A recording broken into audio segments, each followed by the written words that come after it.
예, 안녕하세요. 예, 안녕하세요. 일요일 오후에 황금 같은 시간에 이렇게 특강 들으시러 오셔서 대단히 감사드립니다. 정말 좋은 날씨도 엄청 좋고 오늘 더워서 좀 움직이기 힘들긴 하지만 그래도 날씨가 참 좋은데 일단 감사드리고 저 소개부터 간단하게 드리겠습니다. 저는 강의를 담당하고 있는 최중락이고요. 서울대 경영학과에서 학부를 마치고 대학원에서도 서울대 경영대 대학원에서 인사관리랑 조직행동 전공을 했습니다. 그리고 지금은 그 인사조직 관련 컨설팅 일을 하고 있고, 그렇습니다. 간단하게 이 정도로 제 소개를 드리고, 제가 어떤 사람인지 아시는 것보다 더 중요한 거는 이제 내용에 대해서 어떤 내용이 그 경영조직에서 싸움이 치러지고, 또 중요한 포인트가 뭔지를 보러 오신 것일 테니까 그 내용을 위주로 강의를 진행하죠.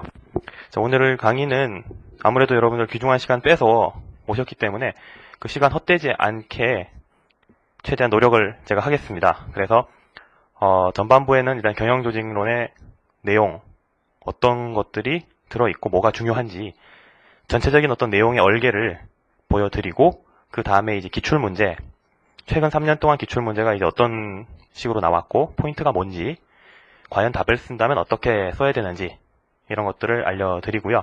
그다음 마지막으로는 이제 교재, 저희가 이제 사용하게 될 교재뿐만이 아니라 다른 교재들의 특징이 뭐고 장단점이 뭐가 있는지 이런 것들을 보고 마지막으로 이제 연간 순환 일정 계획이 이렇게 진행이 된다는 것을 말씀드리는 걸로 마무리하도록 하겠습니다.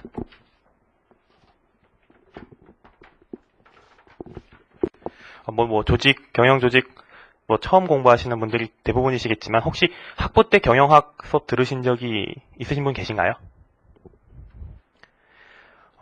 계실 수도 있고 안 계실 수도 있지만 이 경영조직이라는 것이 보통 2학년 때 배우는 과목입니다.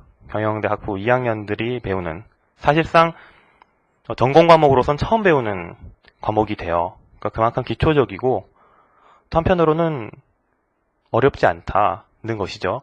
그런데 이 경영조직이라는 이름으로 과목이 구성되진 않습니다. 보통 이제 경영대에서는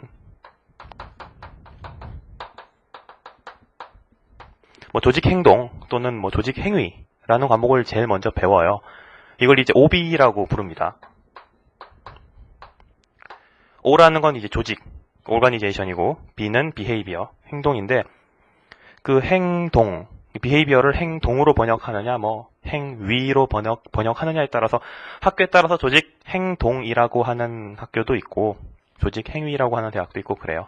어쨌든 이 조직 행동이라는 과목이 가장 먼저 배우는 과목이 되고 그 다음으로 선택 과목으로 이제 조직 행동은 필수고요. 선택 과목으로 조직 설계 또는 조직 구조 이런 과목이 있습니다. 죄송합니다.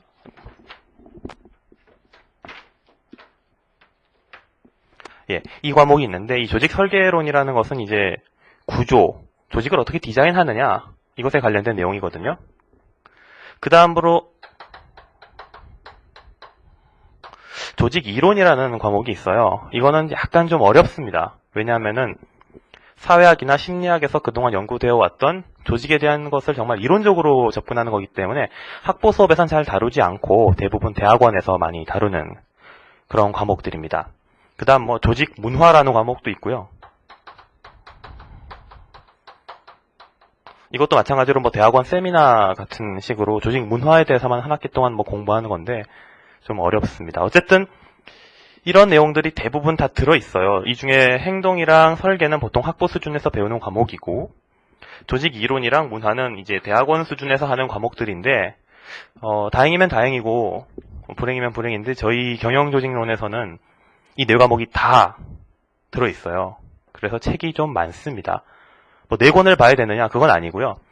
대개 교과서는 2권으로 구성이 됩니다. 이제 조직 행동 쪽을 다루는 교과서가 하나가 있고 그 나머지 설계나 이론, 문화 이런 것들을 다루는 교과서가 하나가 있고 해서 보통 2권의 교과서로 진행이 됩니다. 하나짜리가 있으면 참 좋은데 좀 그렇지가 않아요. 시장 상황상 한 권에 다 이 내용을 담을 수가 없을 만큼 방대한 내용이라고 생각돼서 그러신 건지 모르겠지만 교수님들도 되게 책을 따로따로 내시고요.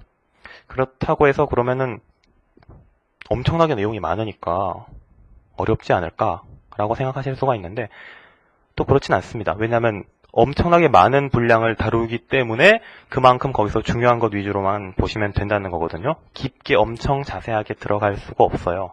어떻게 보면은 좀 좋은 점이기도 하죠. 그러니까 뭐 이렇게 생각하시면 좀 쉽습니다.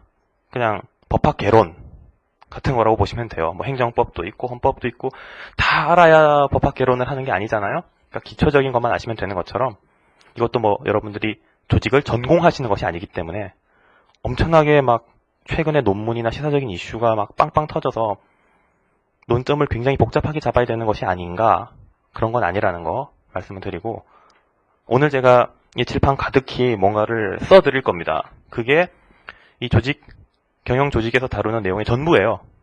그걸 오늘 여러분이 확실히 보고 가시면 아, 내가 보는 책의 이 챕터가 여기 관련된 내용이구나 라는 것을 아실 수가 있을 겁니다. 천천히 하나씩 살펴보겠습니다. 보통 대부분의 강사님들이 이 경영조직론을 강의하실 적에 조직 행동을 제일 먼저 가르치시고 그 다음 나머지를 묶어서 가르치시는 식으로 진행하십니다. 그런데 이건 이제 교과서의 분류상 그렇게 따라가시는 건데 제가 볼 때는 조직 이론 이 부분을 가장 먼저 하는 게 맞아요.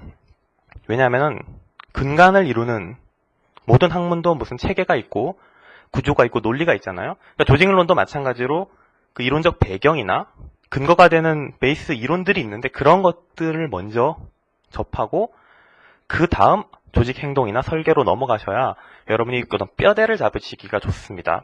그렇지 않고 그냥 조직 행동부터 들어가게 되면은 좀 말이 격하지만 잡학이라는 느낌을 받게 돼요. 이게 그냥 잡스럽게 이것저것 다 모아놨네 라고 생각하실 수가 있습니다. 그래서 일단 이론적인 측면부터 먼저 말씀을 드릴게요.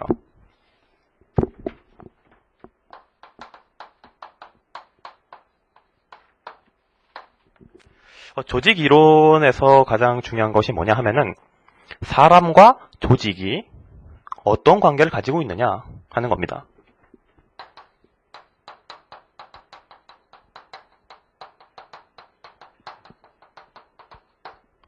그래서 이걸 인간과 조직의 관계 내지는 뭐 인간관이라고 표현하기도 하는데 그 인간관이라는 건 모든 학문에서 사회과학이라면 다 인간관에 대한 어떤 가정이 있죠. 뭐 정치학에서 바라보는 인간이 있고 사회학이나 뭐 인류학이나 심리학이나 뭐 교육학에서 바라보는 인간에 대한 관점이 다 있습니다. 조직 연구를 하는 사람들은 인간을 어떻게 보느냐? 경영학자들이 엄청나게 많이 고민을 해봤지만 경영학에서 사람을 이렇게 본다. 하나로 이야기를 하기가 되게 좀 어렵더라는 거예요. 그래서 각종 학문들이 쓰고 있는 인간에 대한 관점을 한번 모아서 조직, 쉽게 말하면 회사의 사람이 어떻게 행동하는지를 설명 한번 해보자. 그래서 가장 먼저 학자들 사이에 이제 널리 퍼진 그리고 지금도 중요하게 부각되고 있는 게 경제인이라는 겁니다. 이거는 사람이 돈을 많이 버는 방향으로 움직인다. 이윤극대화. 그러니까 경제학에서 생각하는 인간에 대한 가정. 합리적인 인간, 모든 정보가 다 있다면 완전 경쟁 시장이고 뭐 이렇게 된다면 난 어떻게 의사결정을 할 거냐. 그런 식으로 사람이 움직인다. 그래서 결국 이 경제인 가설에 의하면 돈 많이 주면 일 열심히 한다. 뭐 이런 결론이 나오는 거죠. 이런 경제인 가설이 하나가 나오고 그 다음에 이제 사회인이라는 게 있어요. 말 그대로 인간은 사회적 존재다. 돈에 따라 움직이는 것이 아니고 사회관계에 따라서 동기부여가 된다. 이런 관점입니다. 그 다음 도덕인, 이건 사실 경영학에서 많이 다루는 건 아닌데 최근 기업의 사회적 책임 이런 거랑 관련해가지고 도덕적으로 morally correct 한 것, 도덕적으로 옳은 일을 하는 것이 그게 사람이다. 조직도 사람이 그렇게 움직일 수 있게끔 해줘야 된다. 이렇게 보는 관점이죠.